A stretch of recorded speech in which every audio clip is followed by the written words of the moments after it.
Mental health and the law are uncomfortable bedfellows. The law likes to see things in black and white, while mental health tends to be a spectrum made up of shades of grey. How do we know when someone is sick enough to not be responsible for a crime? This question became central in the 2015 trial of a child who was just 15 when he snapped and killed his mother with a sledgehammer.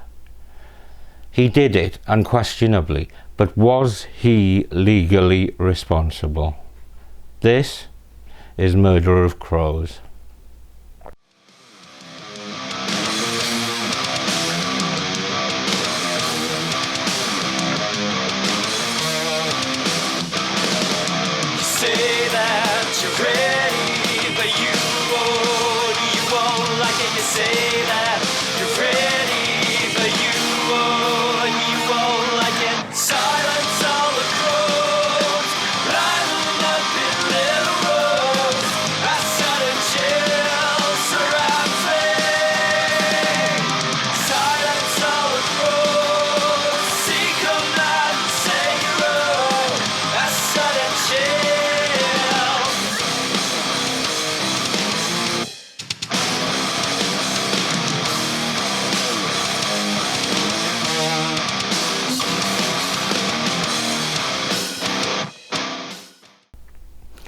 Zachary Davis was just 15 years old when he killed his sleeping mother with up to 15 blows to the head from a sledgehammer in 2012.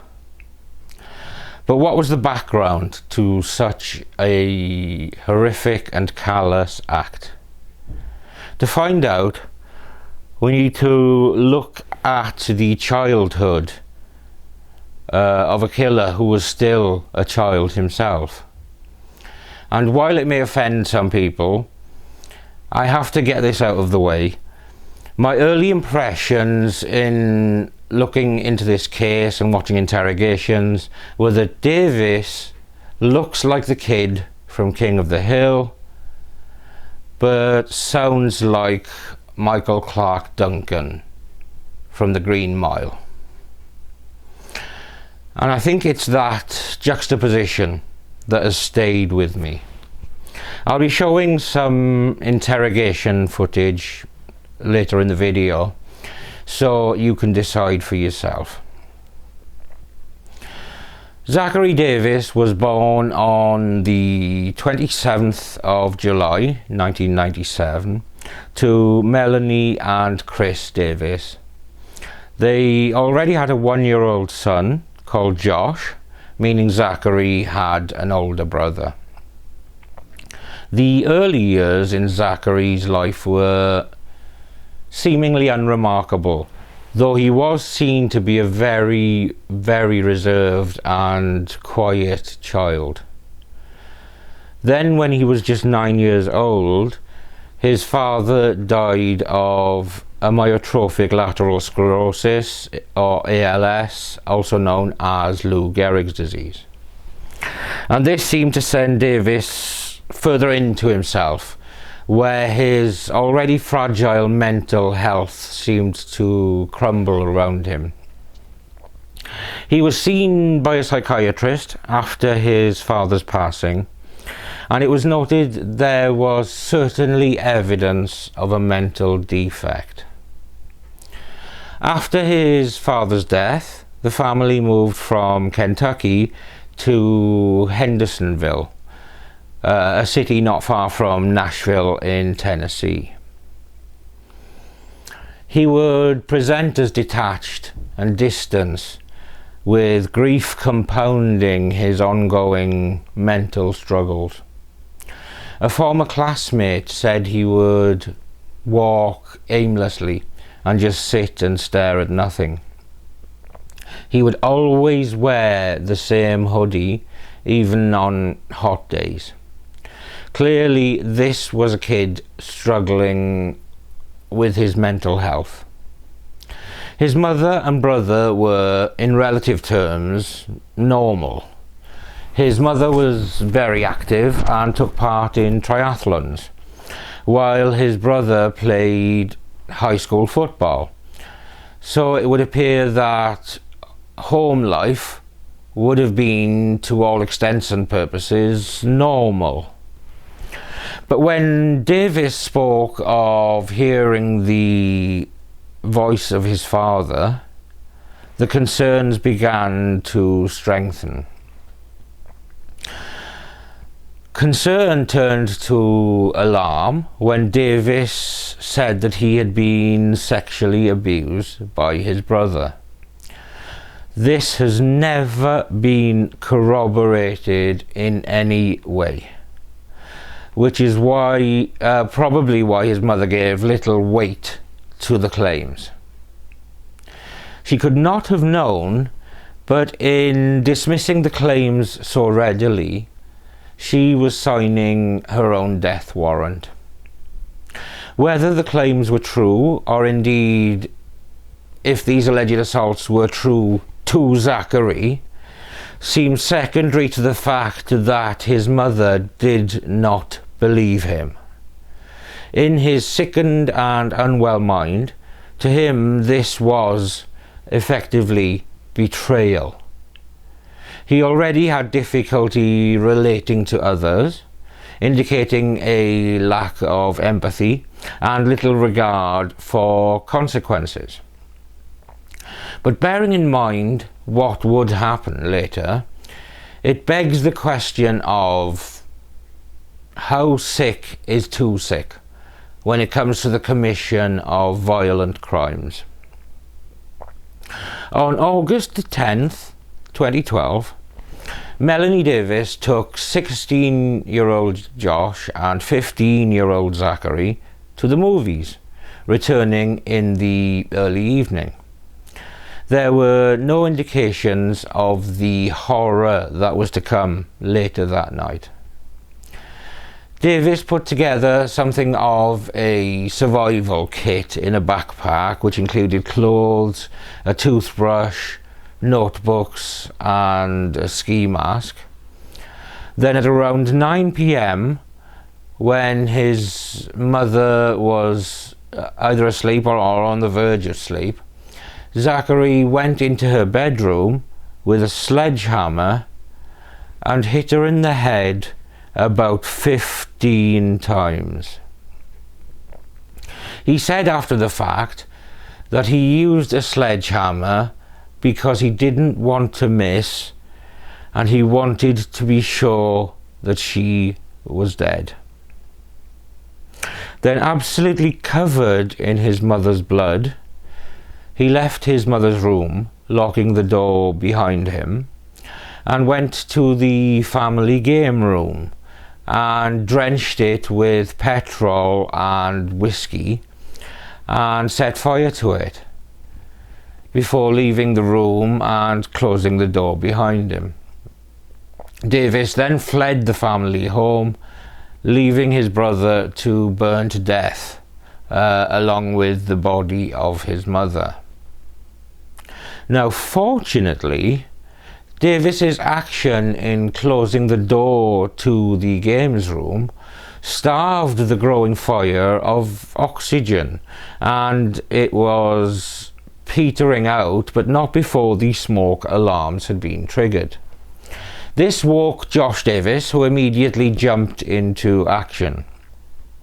Finding his mother's door locked and worried about immediate risk from the fire, Josh kicked the door in and was met with an overwhelmingly horrific sight: his mother's brutally beaten body.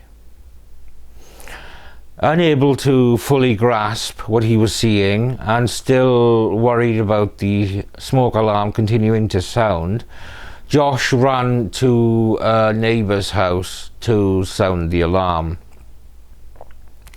Soon after, law enforcement arrived and Zachary could still not be located. After a search of the local area, Davis was found some 5 hours later walking along a 2-lane road around 5 miles from his home on Long Hollow Pike. Zachary was said to be completely emotionless and readily confessed to the crime, apparently with a malevolent smirk on his face. He also spoke of laughing while he was killing his mother, but not really knowing what was funny. Here is some of the interrogation footage, and just note the difference between his face and his voice. Want to go ahead and talk to us about what happened tonight? Yes, sure. Okay. If you do, just as I want to do is make sure you understand that this is a waiver, right? Saying you're waiving your rights. What I'd like to do is make sure you can read and write. If you would, read that last paragraph out loud. I've read this statement of my rights and understand what my rights are. You've never been in any trouble, have you? No, sir. So, no trouble in school, nothing like that? No, sir. I understand that your father had passed away. Yes, sir. How did he pass away? He died from Garrett's disease. Pretty rough on you, wasn't it? No, sir. It didn't bother you? No, sir. I saw his therapist shortly after. That wasn't a very long duration of time. What was that about? Who wanted to see a therapist? My mother. She did. Okay, so maybe just a couple times is all you saw. How long ago was that?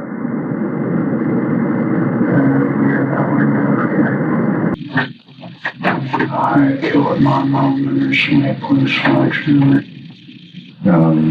Is there a reason why you did that? Yes, sir. Well, can you tell me why? No, sir. You can't tell me why?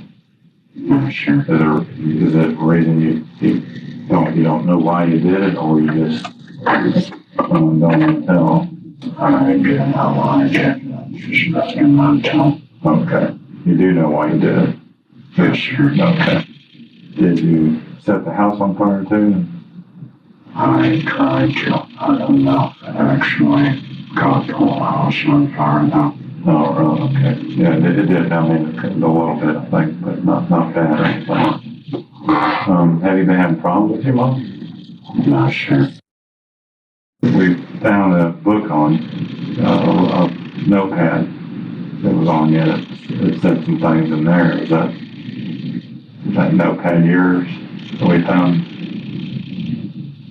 It talks about your mom and about. Yes, sir.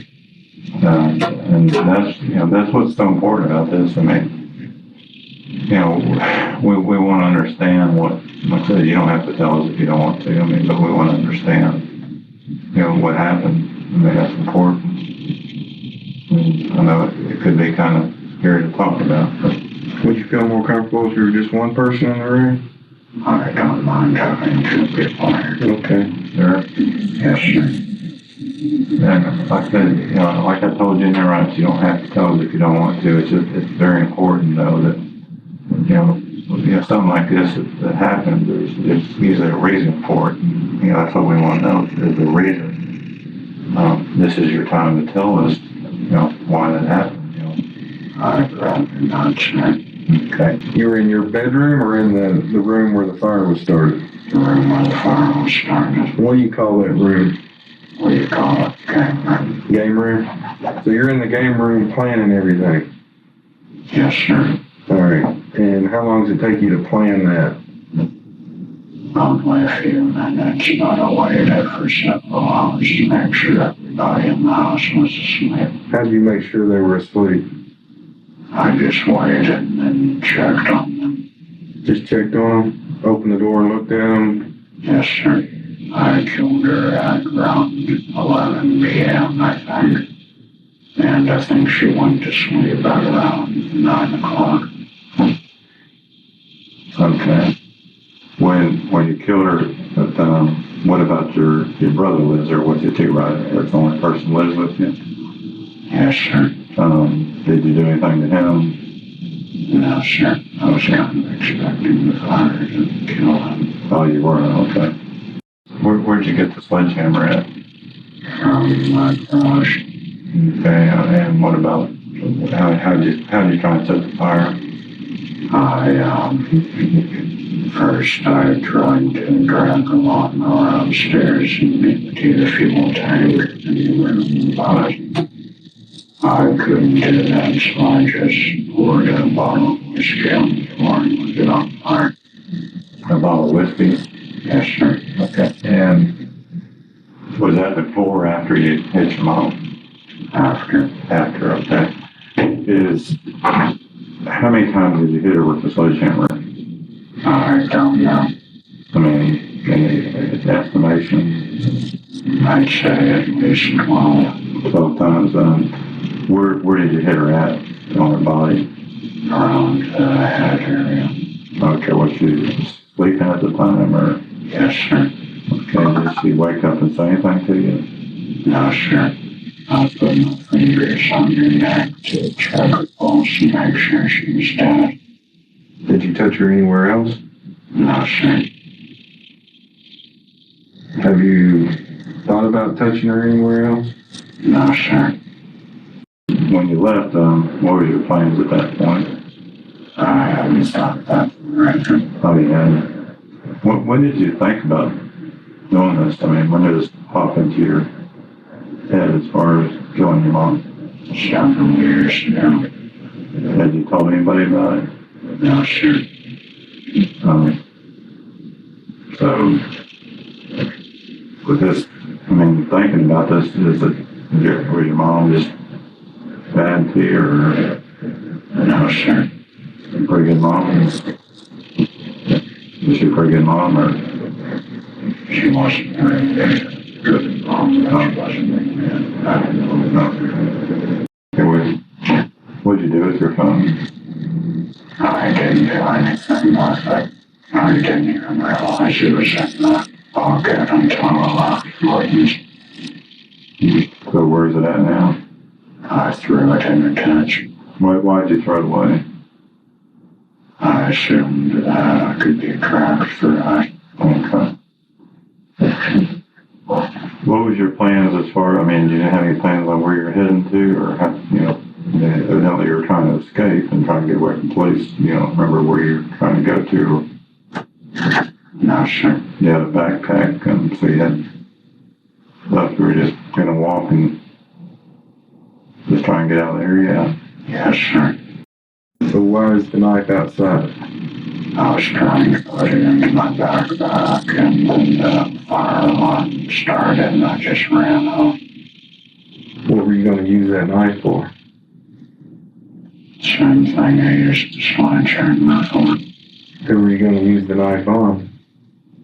No specific person. Were you looking to kill someone else tonight? Only if they got in my way. Have you ever hurt anybody before? No, sir. Well, I mean, how do you feel when you killed your mom? I didn't feel anything. What'd you do with the sledgehammer after you hit her with it? I just laid it in the laundry room. Why did you hit her about 12 times with that? Why so many times? To make sure she was dead. Is that your mother's blood? Yes, sir. Are those the same shoes you were wearing? Yes, sir. Those are the same pants you were wearing? Yes, sir. That's the same shirt you were wearing? No, sir. Where's the shirt you were wearing? I threw it away.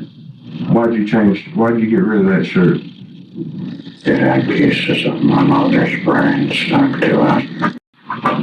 So that's why he and I are asking that question, why a sledgehammer? I would have used a knife, but I was worried that I'd miss a vital area. Did you have any other type of weapons in the house that you thought about using? I still thought about using a claw hammer. A claw hammer? Yes, sir. I mean, you don't remember feeling anything? Did you cry? No, sir. Were you screaming when you were hitting her? No, sir. Did you say anything to her before you hit her? No, sir. Did you love your mother? Somewhat. When you say somewhat, is there anything she's ever did to you that you hate her for? No, sir. Rewind the clock and go back. What would you do? I would probably kill Josh with a sledgehammer too. Do you still want to kill Josh? Yes. You're not going to tell me why? No, sir. I'm really curious as to why. I mean, you said that he was the only confidant you had. You didn't talk to anybody else. Why would you want to get rid of the only person that you confide in and talk to? I don't know. Well, you said you don't want to tell me, so you do know. There's a difference in wanting to tell me and not knowing. You just told me you did want to tell me, so you do know why you want to kill your brother and you killed your mother. I would just like for you to share that with me. I'd rather not, sir. But you will admit that you know why you did it. Yes, sir. Well, let me ask you this. Do you always talk like you're talking to us now? Yes, sir. So if I talk to someone that knows you or a teacher, they're going to say, this is your demeanor. This is how you talk. Most likely. And so you're always monotone and robotic when you talk. Yes, sir. You ever laugh? Sometimes. What makes you laugh? Various things. Various things. Give me an example. Well, I was laughing my ass off when I killed my mother. You were what? I was laughing when I killed my mother. You were laughing? Why were you laughing? I don't know. Were you laughing your ass off at that time? Yes, sir. Why were you laughing your ass off when you killed your mother? I don't know. Yes, you do. We went over this a while ago. You know why that you wanted to kill your mom. You just don't want to tell me. No, I actually don't know why I was laughing. Well, was it a sense of accomplishment? No, sir. Do you laugh when you read the horror books? No, sir. Did you laugh today or yesterday when you read Misery? No, sir. Do you see do you see why it would be difficult for me to understand why that would be funny? Yes, sir. A lot of people say it's just highly unusual for a 15-year-old to take a sledgehammer and be laughing his ass off and hit her in the head with it 12 times. What do you think? I don't have any more information to give to him. What did he do to you? They initially left when we arrived in Tennessee. How long ago was that how long you been in Tennessee? Since 2008, I think, or 2007. I don't really remember the exact date. Did you tell your mom about it? Yes, sir. What did she do? She didn't believe me. In the conversation you had with your mother about that, can you tell us about that? She thought it was my imagination. Did she ever talk to her? Not that I know of. Did he never mentioned anything? No, sir. Why did he stop doing it? I stopped bathing after that. You stopped bathing? Yes, sir. Well, it was necessary, but what do you feel? What do you feel? If somebody was to do this to you, what should happen to them? I don't think it would really matter. Because if you give them the death sentence, they'll die, and if you give them a life sentence, they'll die in prison anyway. So in the end, it doesn't really matter. So, did you think about the consequences when you did this? What could happen to you? Yes, sir. Can you tell me about that? No, sir. Why not? I'd rather not, sir. I'm talking about, do you think if you get caught by the police, and do you think that was a possibility? Yes, sir. And if you got caught by the police, what do you think would happened to you? Well, since I'm only killing one person, I seem to get the life sentence. But I don't know how it works here.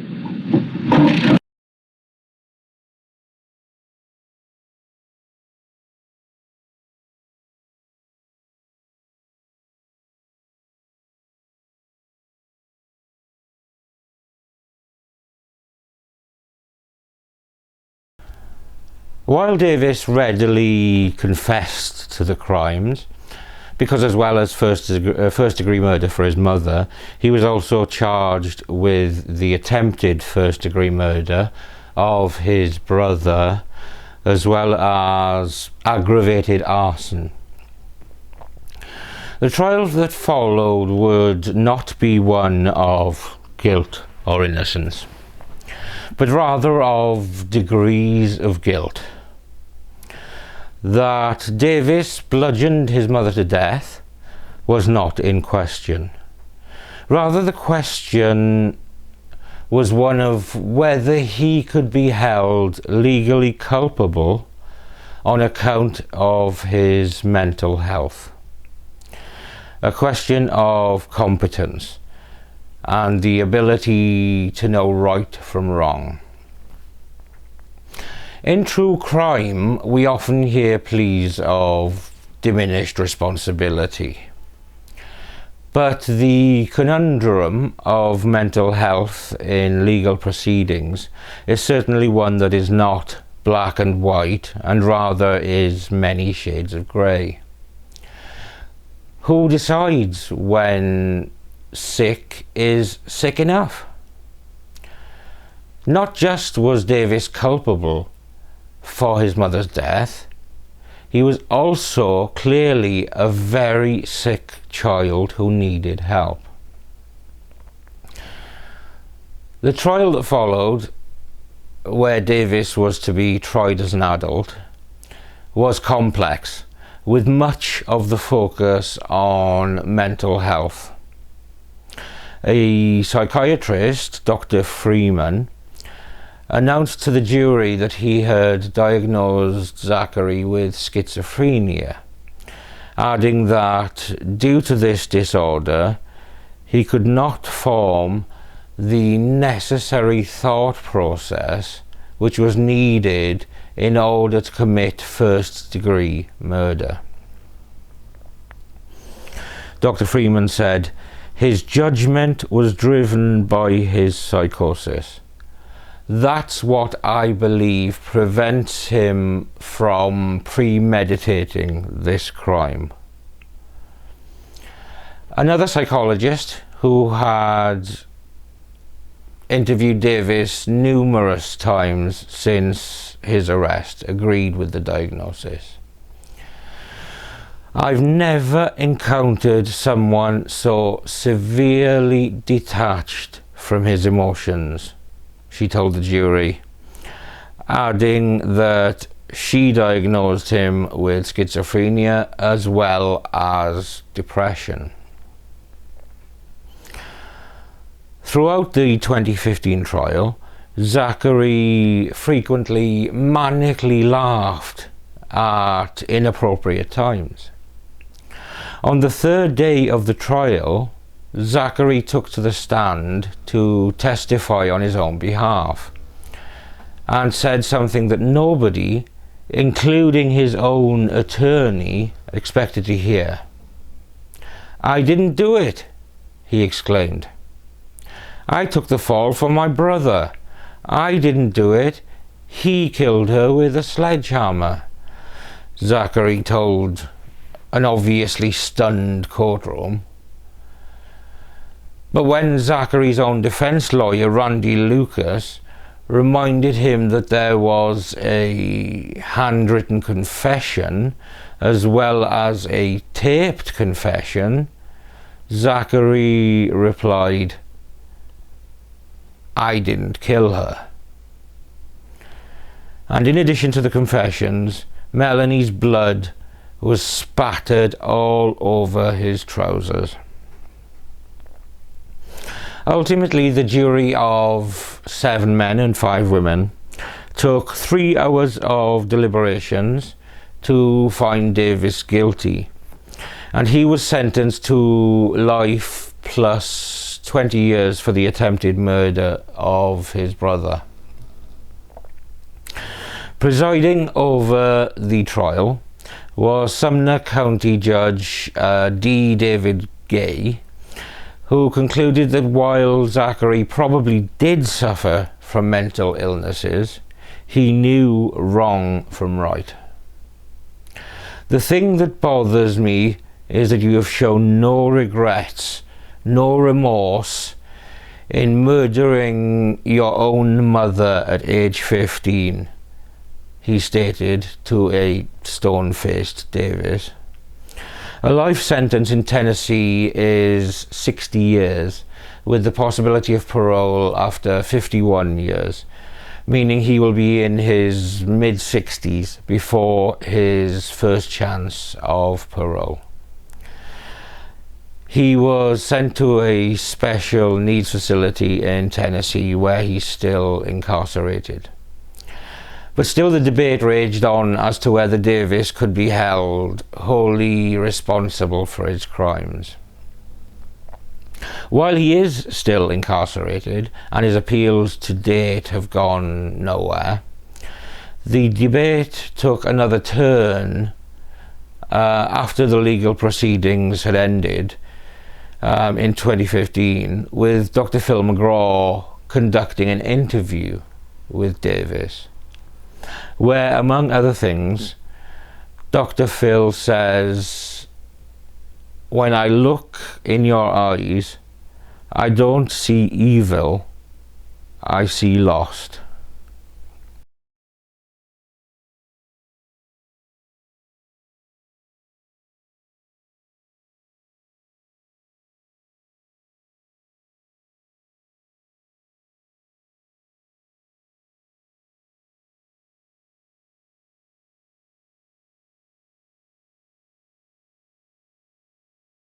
Did y'all have any, was there any problems between you and him, or him and your mom, or did they have any disagreements, or, was there anything?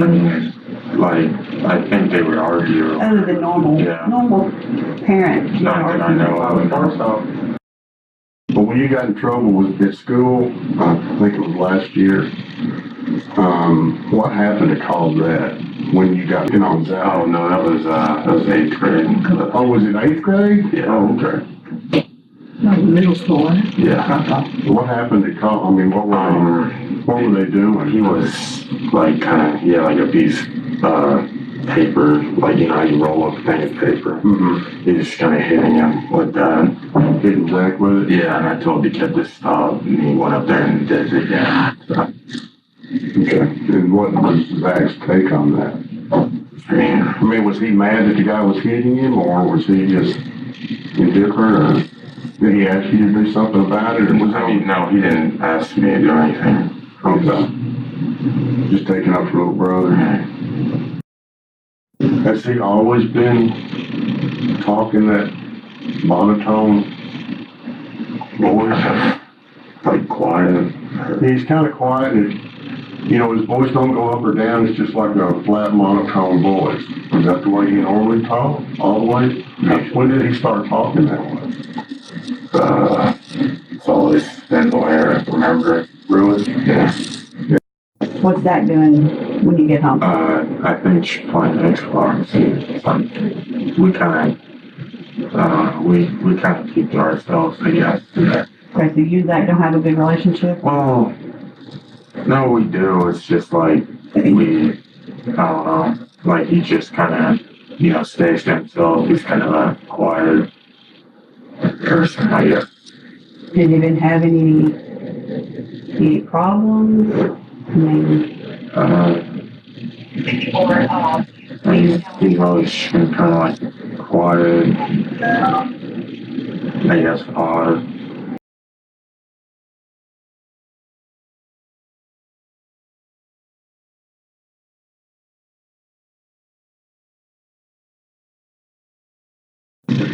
Do you always look at people through your eyebrows?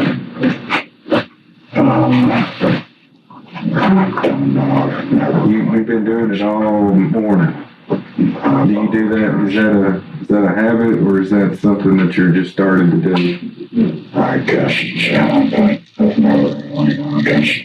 You never really noticed? No, sir. Nobody's ever said anything to you about it? No, sir. Why'd you giggle? Just, yeah. I mean, you don't know that you do that right there?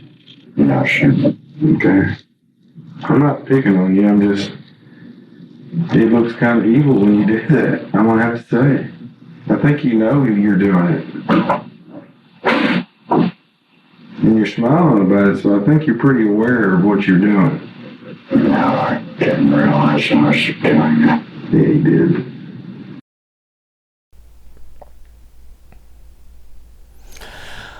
Whatever the truth of the level of responsibility Davis holds for this heinous killing, it doesn't change the fact that a 46-year-old woman tragically lost her life at the hands of her own child.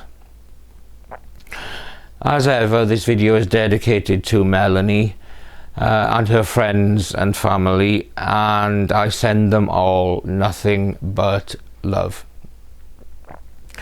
Thank you for watching another episode of Murder of Crows. I'm Steve, and I'll see you when I see you.